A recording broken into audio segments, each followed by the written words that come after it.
The name of this video is pretty straightforward. I'm writing a book. Also, I just took these pants out of laundry, so I'm not just randomly sitting in my outside clothes in my bed.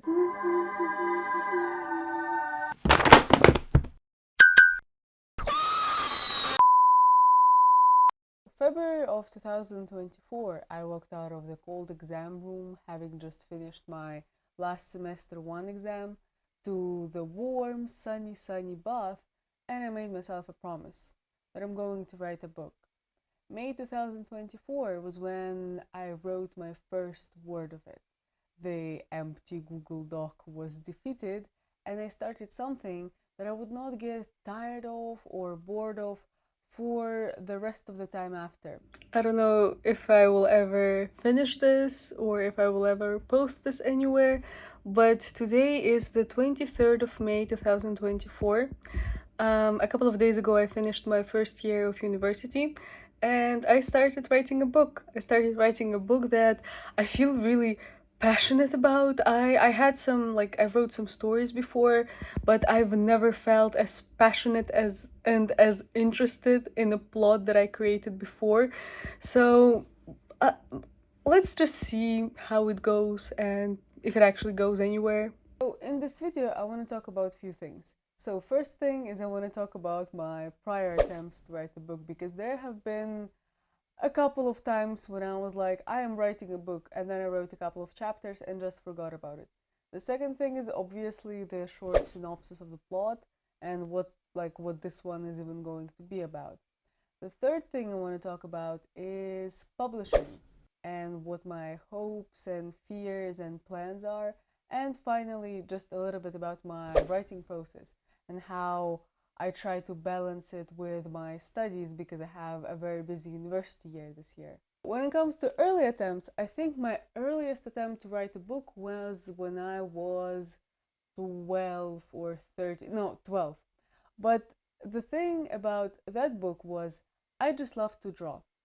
Doesn't make much sense, right? It makes perfect sense, I promise you. I drew a bunch of mermaid characters and I liked them so much that I wanted to have a story about them. But because I drew them, there was no story about them. So I decided I'm gonna write my own story. And I don't know if you guys had that in your childhood, but I had this talking game. It's when I would come up with a plot of the game, and whoever was like playing with me was supposed to almost go by the script saying their lines, and that was the game. I don't know, that was odd, perhaps. But the thing is, with that book, what I did was I would talk out all of the plot points and all of their adventures, but I wouldn't actually write anything down. I was 12, okay? So it somehow made sense in my head that it's going to work. It didn't, obviously. When I was 13, 14, I was a problem. I'll tell you that. I wrote a bunch of standalone stories, all of which were all gloomy and dark and this. You don't know this book. It's okay. There is this book in Russian language, 50 Days Before My. So I was heavily inspired by that book with writing everything I had. I think there was a story about people dying in a cave as the world outside is being overrun by zombies. There was a story about a girl entering her school in a bike and scaring the shit out of everyone. There was something else, but I don't remember. It was very low in exposition, it was just raw emotion. And I kind of wish that I still had those stories, but I think a couple of years ago I found them, I read them, and I was like, that is so embarrassing, and I just got rid of them. So yeah, that would be nice to still have them and maybe like reread them. Then at 15 years old, I had a brilliant idea of writing a book in English. For your understanding, I started reading books in English when I was 16, so I don't know what I was thinking. But yeah, my idea was writing a book in English about a life in Omsk. This is my hometown in Russia, and it's in Siberia. And I was like, this is such an interesting concept, and I think I have like good perspective on that. But also, I got so tired translating every little thing I wanted to write that I just abandoned that idea. Yeah, that makes sense why I couldn't write it. I wasn't even reading in English to begin with.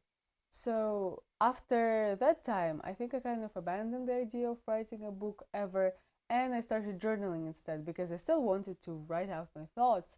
I just did not want to create a story with them. So what changed now, you might ask me? Well, I guess this time I actually have something to say, and not because I was inspired by a song or inspired by another book or inspired by a show I watched. No, I genuinely have so many thoughts written down in my journal that I want to share, that I want to talk about, but it's not going to be a book of me just talking about everything. It's going to be a fantasy book, and the thoughts that I have, I'm going to put into my characters. Is anyone even surprised that the book that I'm writing is exactly a fantasy book?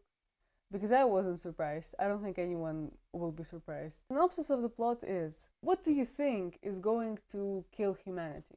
Like, how do you think the world is going to end for us? Just take a second to think about it. Is it going to be nuclear war? Because I think it might. Like, so much nuclear power can easily wipe us out. What else?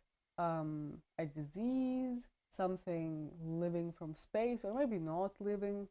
Well, what happened was actually much more prosaic. You see, one thing we all need is food. So when the soil started becoming unusable for growing food, people started to panic. It was spreading everywhere. Even the most remote places on Earth were refusing to give people any harvest. Guess the planet did have an expiration date in the end. Perhaps that was the only moment in history when humanity came all together to solve an issue. And they did. All the brilliant minds and their efforts, and the product of their efforts was a new blend of a fertilizer that could be used to put into the soil so that it would grow food. And it worked. Hell, it worked so well, harvest could be taken more than 3 times per year, even the coldest climates.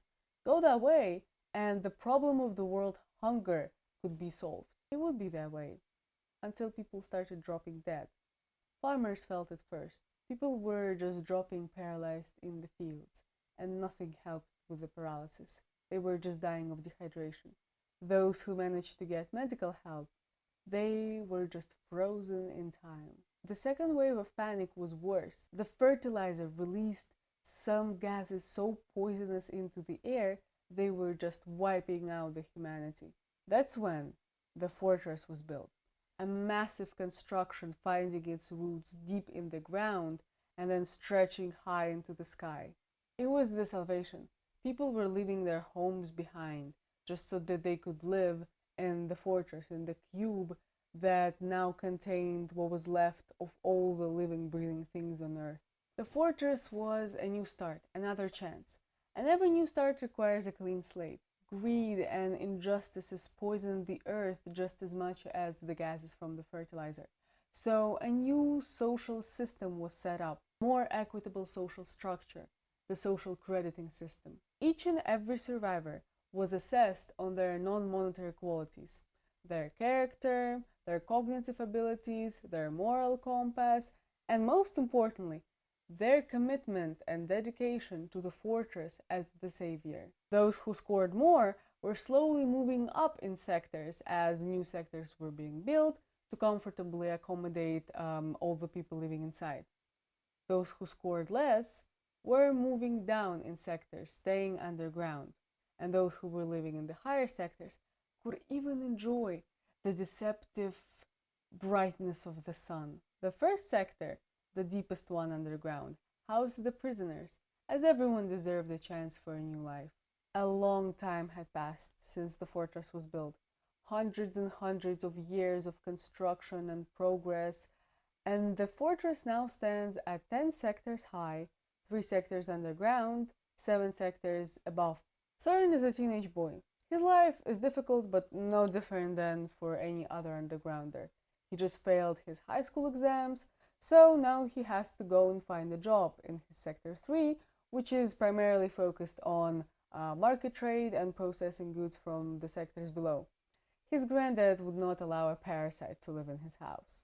Soren lives with him, his granddad, and his sister, and despite the fact that he was actually found by them in infancy being abandoned by his mother, he deems them as his true family. Soren is painfully average. He likes fiction, he gets into trouble, he fights, he likes to stroll through the market. The only remarkable thing about him would probably be his imagination. Give him an idea, and he can instantly visualize it in such great detail, expand on it. But this talent comes with a price: uncontrollable daydreaming. These episodes haunt him, and despite the fact that escaping such a dull reality may be great sometimes, it does make his life much more difficult. Yet things go terribly wrong when his sister does not return home one day from work. She works in Sector 8, and that is a long journey from their house. But everyone around Soren seemed to act like it's not a big deal. She probably ran away with someone. She probably ran away from such a dull life. But something tells Soren that it's not right. His sister would not do that. She would not leave him like that. But then a rare guest appears. A mysterious gentleman from Sector 8 comes to the third sector, and his odd actions and location choices somehow signal to Soren that maybe, just maybe, he has something to do with his sister's disappearance. His fear is only confirmed when he finds something that belonged to his sister in the man's briefcase. What has happened to her? Where is she? What are they doing to her? Soren is restless. He has to find his sister. So, this average teenage boy from Sector 3 embarks on an incredibly dangerous journey of going to Sector 8 and reuniting with his sister. Because his sister gave him life, he cannot give up on her. But things get more complicated when Soren realizes, as he develops in his journey, that teenagers have been going missing everywhere, all over the place, in all the sectors, and for some reason it is somehow connected and close in time with the more frequent power outages that started happening in every sector. And all they have in common is two things.